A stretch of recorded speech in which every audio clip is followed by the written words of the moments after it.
Pesepak bola Pratama Arhan tak melulu bucin pada sang istri Azizah Salsya. Punggawa timnas Indonesia U23 ini ternyata bisa kesal juga karena ulah Azizah. Seperti diketahui, Pratama Arhan dan Azizah Salsya menikah pada 20 Agustus 2023 di Jepang.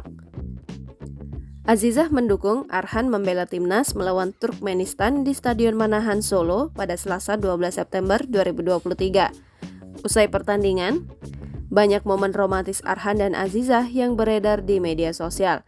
Kebanyakan berisi interaksi mesra antara pasangan pengantin baru tersebut dari peluk hingga cium. Namun, ada satu momen yang tak kalah menyita perhatian warganet. Dalam unggahan akun TikTok @asaluplo.ad, tampak Arhan dan Azizah membuat konten semacam video greeting. Sementara Azizah berdiri di sampingnya, Arhan mengucapkan sesuatu sambil menatap ke arah kamera. Fokus pemain asal Blora, Jawa Tengah itu langsung buyar ketika sang istri membuat ekspresi wajah kocak. Tak hanya sekali, Azizah mengganggu suaminya hingga 2 kali padahal sudah ditegur. Alhasil Arhan kesal karena harus mengulangi dari awal. Ekspresi kesalnya terlihat sangat jelas. Sementara itu, selebrasi Pratama Arhan untuk Azizah hingga kini masih jadi perbincangan hangat.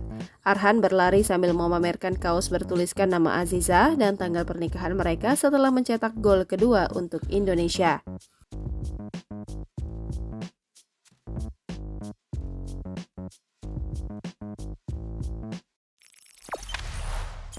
Jangan lupa subscribe, share, komen, dan like ya.